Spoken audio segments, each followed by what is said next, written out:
भारती पवार जी भी बैठी हैं। वो हमारे हेल्थ विभाग में एमओएस के रूप में काम कर रही है। दो और लोग हैं जिनका आपका संबंध रेगुलर रहने वाला है। वो है डोनर मंत्रालय के नए मंत्री श्रीमान जी किशन रेड्डी जी, और उनके साथ एमओएस बैठे हैं श्रीमान बीएल वर्मा जी। तो ये परिचय भी आपके लिए बहुत जरूरी है।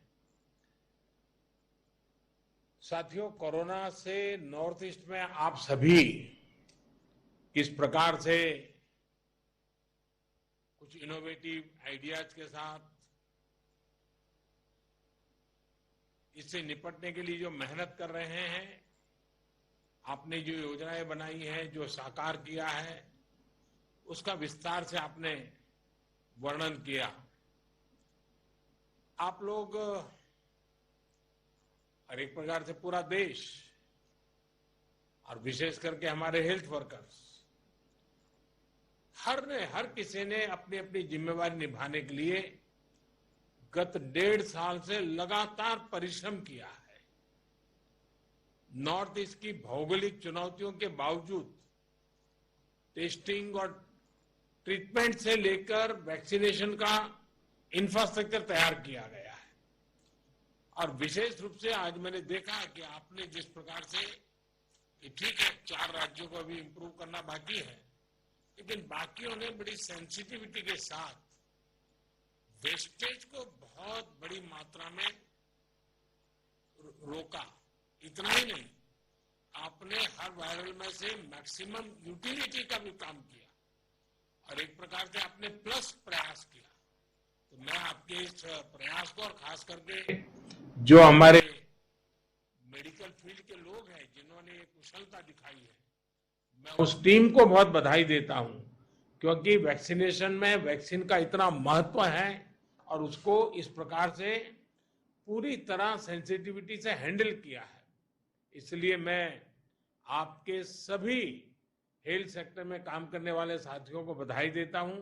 और जिन 4 राज्यों में अभी कुछ कमी महसूस हो रही है, वहां पर भी बहुत अच्छे ढंग से इस काम को किया जाएगा, ऐसा मुझे पूरा विश्वास है। साथियों, वर्तमान परिस्थिति से हम सब भली भांति परिचित है। कोविड की दूसरी लहर के दौरान अलग अलग सरकारों द्वारा मिलकर जो सामूहिक प्रयास किए हैं और उसका परिणाम भी दिख रहा है। लेकिन नॉर्थ ईस्ट के कुछ जिले ऐसे हैं जहां संक्रमण के मामलों में बढ़ोतरी दर्ज की जा रही है। इन संकेतों को हमें पकड़ना होगा। हमें और सतर्क रहने की जरूरत है और लोगों को भी लगातार सतर्क करते रहना पड़ेगा। संक्रमण को फैलने से रोकने के लिए हमें माइक्रो लेवल पर और सख्त कदम उठाने होंगे। और अभी हेमंता जी बता रहे थे कि उन्होंने लॉकडाउन का रास्ता नहीं चुना, माइक्रो कंटेनमेंट जोन का रास्ता चुना। 6000 से अधिक माइक्रो कंटेनमेंट जोन बनाए। इसके कारण रिस्पॉन्सिबिलिटी तय हो सकती है। उस माइक्रो कंटेनमेंट के जोन का जो इंचार्ज होगा उसे पूछ सकते भाई कैसे गड़बड़ हुआ, क्यों नहीं हुआ, कैसे अच्छा हुआ। इसलिए जितना जोर माइक्रो कंटेनमेंट जोन पर हम लगाएंगे, हम इस परिस्थिति से जल्दी बाहर आएंगे। और बीते 1.5 साल में जो अनुभव हमें मिले हैं, जो बेस्ट प्रैक्टिसेस हमने देखी है, हमें उसका भी पूरा इस्तेमाल करना होगा। देश के अलग अलग राज्यों ने भी नए नए इनोवेटिव तरीके चुना है। आपके राज्य में भी कुछ जिले होंगे, कुछ गांव होंगे, कुछ अफसर होंगे जिन्होंने बड़े इनोवेटिव तरीके से इन चीजों को हैंडल किया होगा। ये बेस्ट प्रैक्टिसेस को आइडेंटिफाई करके उसको जितना ज्यादा हम प्रचारित करेंगे, हमें सुविधा होगी। साथियों, हमें कोरोना वायरस के हर वेरिएंट पर भी नजर रखनी होगी, क्योंकि ये बिल्कुल बहुरूपिया है, बार बार अपने रंग रूप बदल देता है और उसके कारण हमारे लिए भी चुनौतियां खड़ी करता है। और इसलिए हमें हर वेरिएंट पर बहुत बारीकी से नजर रखनी पड़ेगी। म्यूटेशन के बाद ये कितना परेशान करने वाला होगा, इस बारे में एक्सपर्ट्स लगातार स्टडी कर रहे हैं। पूरी टीम हर बदलाव पर नजर कर रही है। ऐसे में प्रिवेंशन और ट्रीटमेंट ये बहुत जरूरी है। इन दोनों से जुड़े उपायों पर ही हमें हमारी पूरी शक्ति लगानी है, पूरा फोकस इन्हीं चीजों पे करना है। वायरस का प्रहार वो 2 गज की दूरी, मास्क और वैक्सीनेशन के कवच के सामने कमजोर पड़ जाएगा। और ये हम पिछले 1.5 साल के अनुभव से देखा है। वही टेस्टिंग, ट्रैकिंग और ट्रीटमेंट, इसकी जो हमारी रणनीति है, जो हमारा इंफ्रास्ट्रक्चर है, वो अगर बेहतर होगा तो ज्यादा से ज्यादा जीवन बचाने में हम सफल रहेंगे। ये पूरी दुनिया के अनुभवों से प्रमाणित हो चुका है। और इसलिए हमें हर नागरिक को कोरोना बचाव के लिए बने नियमों का पालन करने के लिए निरंतर प्रोत्साहित करते रहना होगा। समाज के भी, सिविल सोसाइटी के लोग हो, धार्मिक समाज के जीवन के आगे मुखिया लोग हो, इन सब से बार बार ये बातें आती रहे, इसके लिए प्रयास करना पड़ेगा। साथियों, ये सही है कि कोरोना की वजह से टूरिज्म, व्यापार, कारोबार ये बहुत प्रभावित हुआ है। लेकिन आज मैं बहुत जोर देकर कहूंगा कि हिल स्टेशन में, मार्केट्स में बिना मास्क पहने, बिना प्रोटोकॉल का अमल किए बिना भारी भीड़ का उमड़ना, मैं समझता हूं एक चिंता का विषय है, ये ठीक नहीं है। कई बार हम ये तर्क सुनते हैं और कुछ लोग तो बड़ा सीना तान करके बोलते हैं, अरे भाई, तीसरी लहर आने से पहले हम एंजॉय करना चाहते हैं। ये बात लोगों को समझाना जरूरी है कि तीसरी लहर अपने आप नहीं आएगी। कभी कभी लोग सवाल पूछते हैं, तीसरी लहर की क्या तैयारी की है, तीसरी लहर के लिए आप क्या करेंगे। आज सवाल ये होना चाहिए हमारे मन में कि तीसरी लहर को आने से कैसे रोकना है, हमारे प्रोटोकॉल को चुस्ती से कैसे अमल करना है। अगर, और ये कोरोना ऐसी चीज है वो अपने आप नहीं आती है, कोई जाकर के ले आए तो आती है। और इसलिए हम अगर इन चीजों को बराबर सावधानी करेंगे तो हम तीसरी लहर को ही रोक पाएंगे। आने के बाद क्या करेंगे वो एक विषय है, लेकिन आते हुए रोकना ये प्रमुख विषय है। और इसके लिए हमारे नागरिकों में सजगता, सतर्कता, प्रोटोकॉल का पालन, इस पर हमने थोड़ा सा भी कॉम्प्रोमाइज नहीं करना है।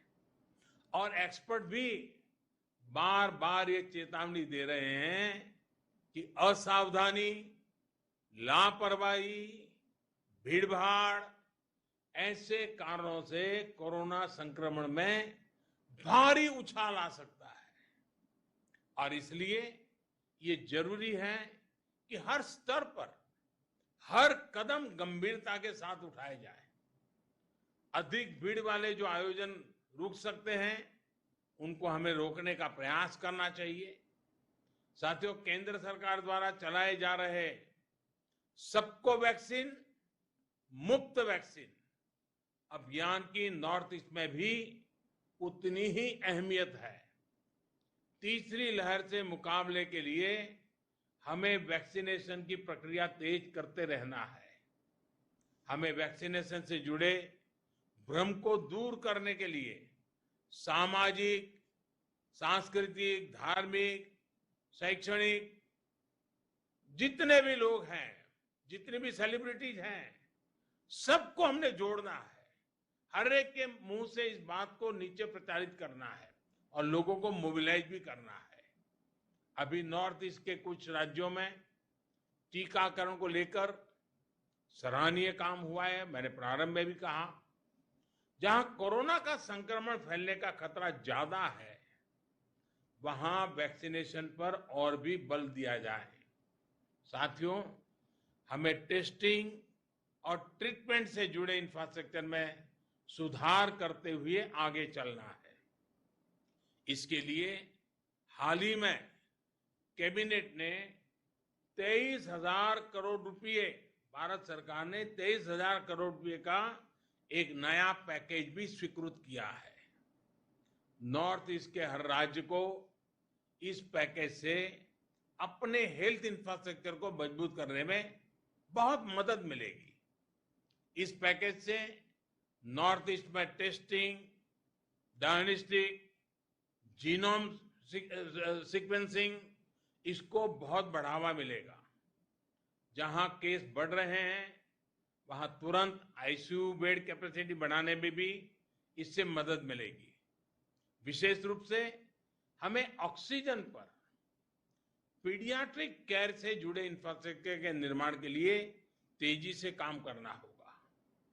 पीएम केयर्स के माध्यम से देश भर में सैकड़ों नए ऑक्सीजन प्लांट्स लगाए जा रहे हैं और मुझे खुशी हुई, आप सभी मुख्यमंत्रियों ने इस काम में जो तेजी से प्रगति हो रही है, इसके लिए बहुत संतोष व्यक्त किया। नॉर्थ ईस्ट के लिए करीब 150 प्लांट स्वीकृत हुए हैं। मेरा आप सभी से आग्रह है कि जल्द से जल्द पूरे हों, कहीं कोई बाधा ना आए, इस पर भी एक दृष्टि रखें और इसके लिए आवश्यक जो मैन पावर है, स्किल मैन पावर है, उसको भी तुरंत साथ साथ तैयार कर लीजिए ताकि बाद में जाकर के वो दिक्कत ना आए। नॉर्थ ईस्ट की भौगोलिक स्थिति को देखते हुए अस्थायी अस्पताल बनाना भी बहुत जरूरी है।